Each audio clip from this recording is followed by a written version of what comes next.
और भगवान श्री विष्णु की माता लक्ष्मी के समेत पूजा करने से सभी कार्यों में सफलता प्राप्त होती है। इस दिन व्रत करें ताकि पूजा का विशेष फल मिल पाए। 7 मार्च को भी एकादशी का व्रत मनाया जाएगा।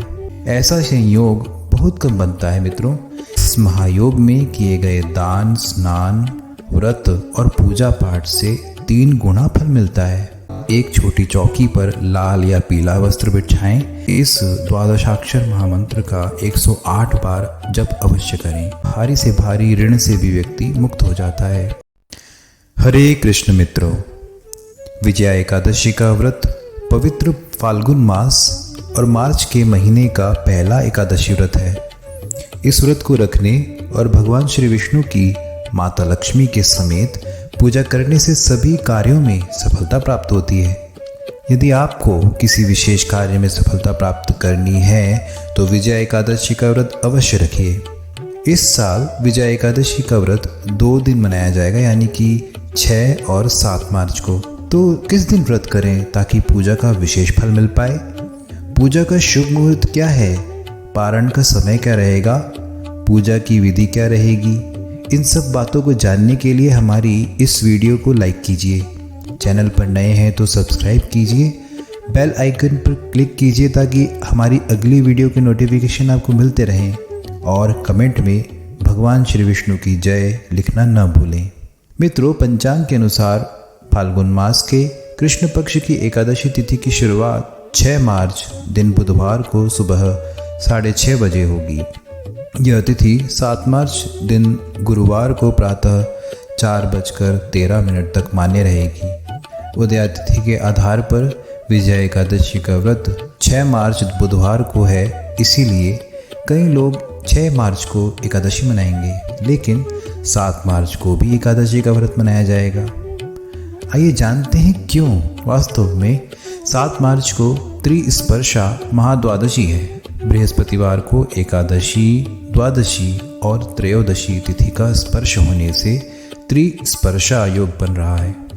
ऐसा संयोग बहुत कम बनता है मित्रों, लेकिन इस महायोग में किए गए दान, स्नान, व्रत और पूजा पाठ से 3 गुना फल मिलता है। साथ ही जाने अनजाने में किए हुए पाप कर्म समाप्त हो जाते हैं। स्कंद पुराण, नारद पुराण और ब्रह्मवैवर्त पुराण में इसका विशेष महत्व बताते हुए कहा गया है कि द्वादशी पर किए गए धार्मिक अनुष्ठानों से कभी न खत्म होने वाला पुण्य मिलता है। जब किसी अरुणोदय काल यानी कि सूर्योदय से कुछ मिनटों पूर्व एकादशी हो, फिर पूरे दिन द्वादशी रहे और उसके बाद त्रयोदशी तिथि हो तो ये त्रिस्पर्शा द्वादशी कहलाती है। ये द्वादशी भगवान श्री विष्णु को बहुत प्रिय है।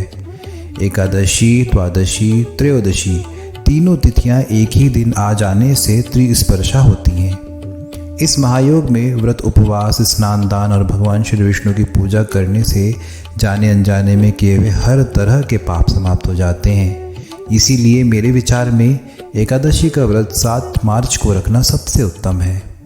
आइए जानते हैं पारण समय के बारे में। जो लोग एकादशी का व्रत 6 तारीख मनाएंगे उनके लिए 7 मार्च को दोपहर बाद पारण का समय होगा। दोपहर में 1:43 से शाम 4 बजे के बीच कभी भी व्रत का पारण वे कर सकते हैं। उस दिन हरिवासर का समापन सुबह 9:30 बजे होगा। हरिवासर के समापन से पूर्व कभी भी एकादशी का व्रत का पारण नहीं करना चाहिए, इसलिए 9:30 बजे के बाद ही करना सबसे उत्तम होगा। जो लोग 7 मार्च को विजया एकादशी का व्रत रखेंगे वे 8 मार्च को सुबह 6:38 से सुबह के 9 बजे तक के बीच कभी भी विजया एकादशी के व्रत का पारण कर सकते हैं। व्रत पारण करने के लिए भगवान श्री विष्णु को भोग लगाकर उसको प्रसाद रूप में ग्रहण करके व्रत को समापन कर सकते हैं। आइए जानते हैं विजया एकादशी के दिन बन रहे शुभ योग नक्षत्र के विषय में। 6 मार्च को विजया एकादशी के दिन व्यतिपात योग सुबह से 11:33 से है। उसके बाद से वरियान योग होगा। उस दिन नक्षत्र पूर्वाषाढ़ा सुबह से दोपहर 2:52 तक है। उसके बाद से उत्तराषाढ़ नक्षत्र है। उस दिन का ब्रह्म मुहूर्त सुबह 5:02 से सुबह 5:51 तक है। आइए जानते हैं पूजा विधि के विषय में। विजया एकादशी के दिन सुबह जल्दी उठें, स्नान आदि के बाद स्वच्छ कपड़े धारण करें, सूर्यदेव को जल अर्घ्य दें और मंदिर साफ करें। इसके बाद एक छोटी चौकी पर लाल या पीला वस्त्र बिछाएं। अब इस पर भगवान श्री विष्णु की प्रतिमा या फोटो को स्थापित करें। भगवान श्री विष्णु को फल, फूल, धूप, दीप और नैवेद्य अर्पित करें। उनकी आरती उतारें। भगवान विष्णु के मंत्रों और विष्णु चालीसा का पाठ करें।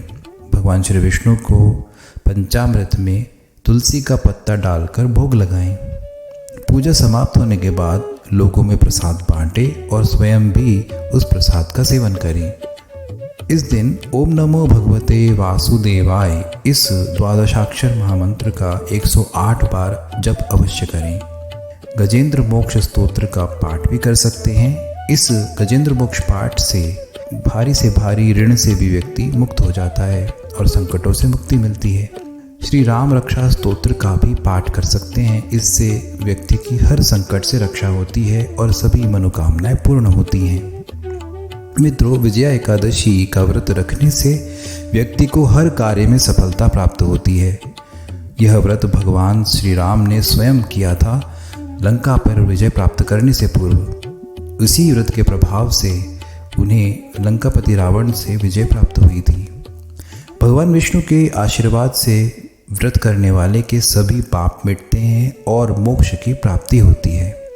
धन्यवाद। हरे कृष्ण।